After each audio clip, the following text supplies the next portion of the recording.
Education के ऊपर प्रमोद जी और डॉक्टर साहब ने प्रारंभिक टिप्पणी की है और डॉक्टर साहब ने हरियाणा में जिस तरीके से लागू की जा रही है नीति उसके बारे में बहुत ही संक्षिप्त टिप्पणी उन्होंने की है, क्योंकि अगर सारी चीजें यहाँ पर रखने के लिए समय चाहिए 10 मिनट में इतना ही वो रख सकते हैं। उससे आपको एक बात साथियों समझ में आई है कि इतने सालों के बाद में सरकार एक पॉलिसी डॉक्यूमेंट लेकर के आई और उस पॉलिसी डॉक्यूमेंट की जब इम्प्लीमेंटेशन की बात आई तो इतनी अगंभीरता सरकार के लेवल के ऊपर दिखाई दी।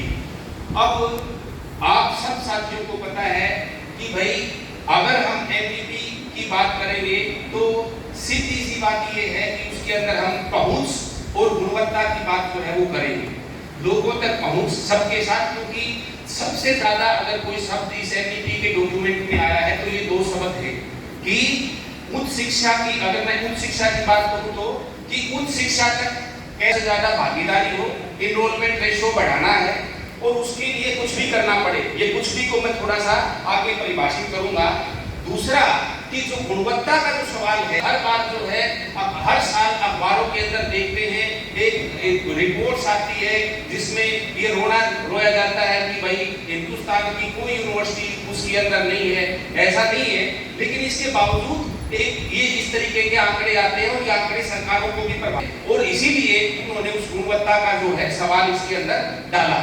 दूसरी बात जैसे डॉक्टर साहब ने की कि इसके अंदर जो वर्ड्स यूज किए गए हैं वो बहुत ही बेहतरीन शब्द जो है यूज किए गए हैं। हम पहले जब ये इसका डॉक्यूमेंट ड्राफ्ट आया था तो डॉक्टर सुरेंद्र हमारे बीच में, अब उन्होंने बहुत बार हमारे को भी समझाने की कोशिश की कि भाई इतनी बढ़िया पॉलिसी बताओ, इसके अंदर कहाँ क्या लिखा हुआ है। मतलब एक तरीके से हमारे बीच में भी ये चीजें दर्ज हुई कि डॉक्यूमेंट जो है सारी अच्छी चीजें, अब मैं उस डॉक्यूमेंट का जिसमें क्योंकि मेरे को बोलने का जो दिया गया है वो ये है कि फाइनेंशियल ऑटोनॉमी क्या है। अब आप देखोगे इसमें जो फाइनेंस का सवाल है इस पॉलिसी डॉक्यूमेंट के अंदर, इसके पेज नंबर 48 पर उसकी जो हेडिंग दी गई है वो क्या कहा गया है, कर्बिंग कॉमर्शलाइजेशन ऑफ एजुकेशन। हमारे लगाते थे पढ़ते हुए जब स्टूडेंट थे कि शिक्षा का व्यापारीकरण बंद हो, और ये पॉलिसी डॉक्यूमेंट का अगर कोई हेडिंग देखेगा उससे ये लगेगा भाई सरकार जो है हमारे साथ ही बढ़ के हमारे साथ नारे लगाएगी। क्यों? क्योंकि सरकार का भी उद्देश्य ये है कि भाई कॉमर्शलाइजेशन ऑफ एजुकेशन को खत्म क्या हो। इस पहले को जब आप पढ़ोगे आपको वो जो उपचार का रास्ता बताया हुआ है, क्या वो वास्तव में कॉमर्शलाइजेशन ऑफ एजुकेशन को कम करने वाला है या कॉमर्शलाइजेशन ऑफ एजुकेशन को बढ़ाने वाला है? इसमें जो रास्ते बताए गए हैं इसी पैरे के अंदर, कोई ज्यादा लंबा छोटा पैरा नहीं है, 2 पैरे के अंदर ये फाइनेंस का मुद्दा जो है वो निपटाया गया है और उसके अंदर 3 चीजें दी गई हैं। एक तो बात मैं आपको बता दूं, जो ऑटोनॉमी है, पूरी की पूरी यूनिवर्सिटीज और कॉलेज के जो पुराने प्रोफेसर बैठे उन प्रोफेसरों ने बहुत नारे लगाए हैं कि भाई विश्वविद्यालयों को अकादमिक स्वायत्तता दी जाए, और उस स्वायत्तता का मसला ये रहा है और उसके लिए उन्होंने फाइट भी की है।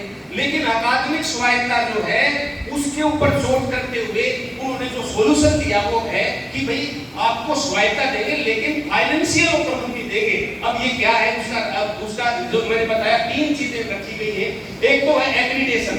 एग्रीडेशन का सवाल है कि सरकार जो बचा कुचा पैसा या ग्रांट जो देगी, नंबर 1 तो ये कि यूजीसी जो हमारे को फाइनेंस करती है उसको तो इन्होंने खत्म करके रेगुलेटरी कमीशन उसकी जगह लाने की बात कही है। वो कि इस पॉलिसी के अंदर उस रेगुलेटरी जो कंट्रोल अथॉरिटी का है ये लिखा हुआ है। अब यूजीसी नहीं है तो जो भी थोड़ा बहुत ग्रांट सेंट्रल गवर्नमेंट और स्टेट गवर्नमेंट की तरफ से जाएगा वो किन को जाएगा, उसके लिए कहा कि भाई एग्रीडेशन सिस्टम होगा। और एग्रीडेशन के अंदर क्या कि ये फलाने आपको ये स्कोर है, आपकी गुणवत्ता के पैरामीटर है, आपके पास जो संसाधन और आधारभूत ढांचा उपलब्ध है उसके आधार पर आपको एग्रीडेट करेंगे, नंबर देंगे, और जो ज्यादा नंबर आएगा उसके आधार पर आपको ग्रांट मिलेगी।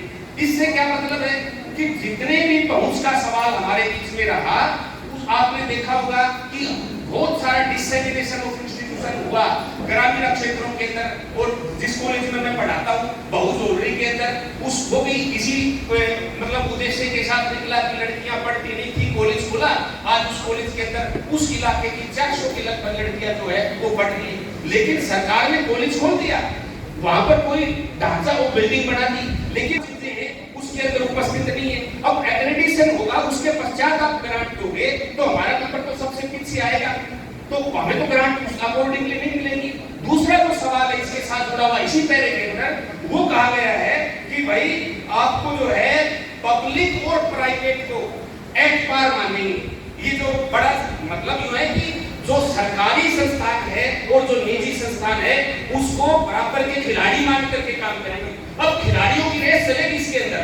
अब कोई मतलब इस तरीके की चीजें नहीं है कि अभी अगर कोई ग्रांट देगी अलग अलग इंस्टीट्यूशन को उसके लिए अप्लाई करना है, और उस अप्लाई के अंदर जो अपने आप को बेहतर साबित करेगा वो ग्रांट जो है अकॉर्डिंगली एट पार मान करके, कि ये नहीं कि ये सरकारी है और ये प्राइवेट है। और हरियाणा के अंदर जो है, जो डॉक्टर साहब ने रखा अभी लेट रहा है 10 दिन पहले, अभी हमारे बीच में जो शोध के ऊपर जो साथी बात रखेंगे उनको मैं बताते हुए कह रहा हूँ। 10 दिन पहले डिपार्टमेंट ने, जो हरियाणा हायर एजुकेशन काउंसिल है, उसने एक लेटर जारी किया। उसके अंदर कहा गया कि भाई हम आपको कुछ फेलोशिप देंगे, और फेलोशिप के लिए उन्होंने आवेदन आमंत्रित किए, और आवेदन आमंत्रित करते वक्त ये कहा कि भाई प्राइवेट और जो पब्लिक सेक्टर की जो संस्थान है उसके टीचर्स इसको अप्लाई कर सकते हैं। यानी कि आप प्रॉफिट भी वहां से कमाओ, और आपके पास अगर मतलब ग्रांट लेनी है तो हायर एजुकेशन काउंसिल सरकारी जो संस्थानों के अंदर पढ़ रहे पढ़ा रहे टीचर्स हैं या विद्यार्थी हैं, और जो प्राइवेट है उनको भी ग्रांट का एक रास्ता जो है वो उन्होंने खोला। तो दूसरा ये है, और ये कोई इसलिए नहीं है, आप पूरी पृष्ठभूमि देखिए इसकी एनईपी की।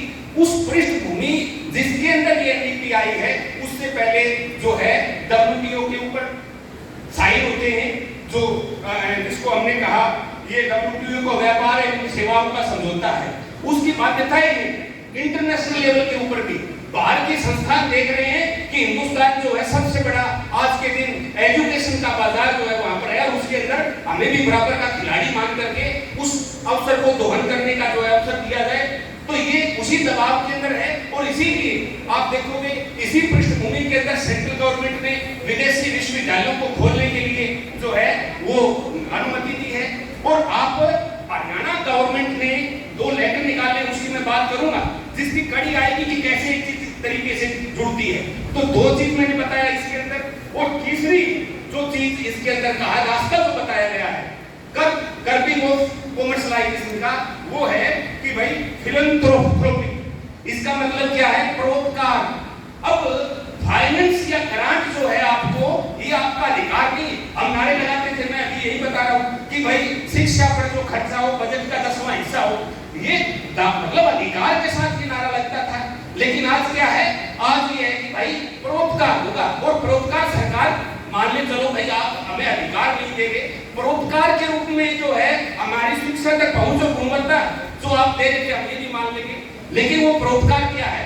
वो परोपकार बिल्कुल प्राइवेट सेक्टर्स के ऊपर, जैसे आप पुराने जो हमारे यहाँ बैठे हुए साथी हैं उनको पता है कि बहुत बड़े बड़े जो मतलब पूंजीपति थे या छोटे छोटे जो बनी गांव के अंदर होते थे, कोई कलकत्ता चला गया, कोई कहाँ चला गया, आकर के उसने धर्मशाला खोल दी। ये जो परोपकार है, अब हायर एजुकेशन का फाइनेंस कहाँ आएगा? इस पॉलिसी के अंदर सीधे तौर पर डायरेक्शन कर दी, या तो भाई आप जो है प्राइवेट प्लेयर्स को उस तरीके से अवसर दोगे, या फिर कोई पुराना स्टूडेंट आपका है वहां से आपको कोई परोपकारी पैसा मिल जाएगा, कोई लाला जी को जो है उस तरीके से चीज निकल करके आ जाएगी। तो ये 3 रास्ते एनईपी ने बताए हैं, जो कि आप सब जानते हैं कि ये कॉमर्शियलाइजेशन से लड़ने का रास्ता नहीं है, बल्कि कॉमर्शियलाइजेशन। दूसरी बात जो मैं ये कह रहा हूँ कि अब ये लग रहा था हमें कि भाई एनईपी अगर आई है तो इसके वो जैसे डॉक्टर साहब ने कहा कि थोड़ा सा तो गंभीरता के साथ लागू करेंगे। जो हम कह रहे हैं कि खतरा है, इस चीज से हम झूठे साबित होंगे। लेकिन आप देखोगे कि आते ही सबसे पहले सरकारों ने क्या किया, हरियाणा सरकार ने, कि हिंदुस्तान के अंदर सबसे बड़े चैंपियन बनने के लिए रास्ते निकाले। लेट आया 2 साल पहले यूनिवर्सिटीज को, हरियाणा की यूनिवर्सिटीज को लेटर जारी किया। और लेटर क्या था? लेटर ये था कि अब आगे से आपको ग्रांट नहीं मिलेगी। जो स्टेट यूनिवर्सिटीज है ये ग्रांट के बेस पे, अभी जितने आप यहाँ इसके अंदर बैठे हुए साथी हैं और बीच में हमारे जैसे बड़े बड़े बुद्धिमान साथी हैं, वो सारे के सारे पब्लिक सेक्टर से निकले हुए। अब उनको ग्रांट नहीं है, अब कह रहे आपको कर्ज देंगे।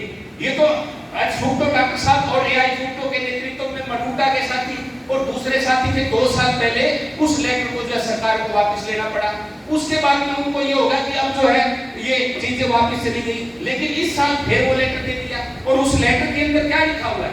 उस लेटर की अगर आप देखोगे कि भाई अब आपको कर्ज मिलेंगे और आपको अपने पैसों का प्रबंध, आपको फाइनेंशियल स्वायत्ता दे रहे हैं। जैसे ही हमें दे रहे हैं, कुछ दे रहे हैं, दे क्या रहे हैं? ये लेटर लिखता है उसके अंदर कि भाई आपको जो राजस्व निकालना है वो कहां से निकलेगा? नंबर 1 अतिरिक्त संसाधन जुटाने पड़ेंगे कहां से? आपके पुराने छात्रों से मांगो आप। नंबर 2 कॉर्पोरेट सामाजिक भागीदारी, जो ये कॉर्पोरेट सेक्टर है जिसको हम CSR बोलते हैं, उसके पास जाओ। नंबर 3 है कि भाई सार्वजनिक और जो निजी भागीदारी है अपने अलग अलग कोर्सेज प्राइवेट सेक्टर के साथ साझे करके करो।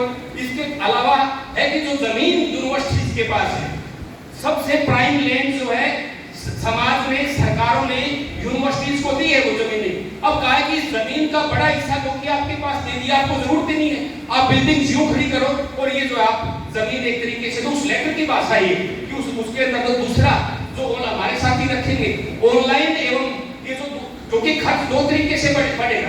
पर मुझे 1 मिनट का टाइम बोल लूंगा, दबाव सा है वो ये कि भाई आपके पास पैसा कैसे हो सकता है? या तो आप खर्चे ऐसे करो जहां पर आपके पैसे बचे, या दूसरा कैसे हो सकता है कि आपको ग्रांट तो आप जमीन बेच के लोगे। और खर्चे कम कैसे होंगे? जो ये टीचर्स हैं जिनको आप तनख्वाह दे रहे हो और जो कोर्सेज आप उपलब्ध करवा रहे हो उसके ऊपर मिनिमम खर्चा हो। ऑनलाइन एवं ये जो कोर्स के जो डिस्टेंस के कोर्सेज हैं, यूनिवर्सिटीज ने, MDU ने सैकड़ों कोर्सेज ऑनलाइन शुरू कर दिए कि भाई आप आओ और ऑनलाइन आप लो। तो ये जो तरीका है ये पूरे के पूरे हायर एजुकेशन को इस फाइनेंशियल ऑटोनॉमी के नाम पर एक किस्म से बर्बाद करने का एक प्रक्रिया चली हुई है। और बात ये है कि अगर हम मिलकर के जिस तरीके से इसके अंदर ये साथी शामिल हैं, लड़ेंगे तो इससे हम बच सकते हैं। जो आप लोग यहाँ तक पहुंचे, हम पहुंचे उसी पब्लिक सेक्टर के आधार पर, तो वो जो है हमारी आने वाली पीढ़ियों को के लिए वो बचेगा। ज्यादा ना बोलते हुए दबाव है, इसीलिए इस मुद्दे पर मैं अपनी बात खत्म करता हूँ। लेकिन चिंता है, चिंता क्या है कि पिछले 4-5 दिन से हर 3700 टीचर है गवर्नमेंट कॉलेज के अंदर, 3700 के लगभग टीचर हर साथी के पास एनडीटी के ऊपर जो है मैंने इस कन्वेंशन का डॉक्यूमेंट पहुंचाया और ये कहा कि आओ सब करें। जैसे मैंने उसके अंदर मैसेज डाला कि भाई एनडीटी के ऊपर एक डेलिब्रेशन है, आप आओ गुंठा देख के लो के ऊपर और यूं लगेगा कि भाई बस हो गया। ये जो गुंठे देखने का ज्ञान है, इसकी बजाय अगर थोड़ा बहुत सीरियस डेलिब्रेशन में शामिल होते, गवर्नमेंट कॉलेज के 3700 टीचर में से आप 5 बैठे, यहाँ रोहतक के अंदर कम से कम 500 टीचर हैं, इन जो पेरीफेरी के अंदर कॉलेजेस हैं उनकी। तो ये मतलब चिंताएं दुखी करती हैं और जो लड़ाई का रास्ता है वो काफी मतलब मजबूती की मांग करता है, लेकिन उतनी मजबूती दिखाई नहीं देती। बहुत बहुत शुक्रिया प्रमोद जी आपका। ठीक सुनिए, काफी विस्तार से आपने खास करके जो शिक्षा के ऊपर होने वाला जो खर्च है उसके साथ जुड़े हुए बहुत सारे पहलू, स्वायत्तता का सवाल और वित्त के बंटवारे का सवाल, ऐसी बहुत सारी जानकारी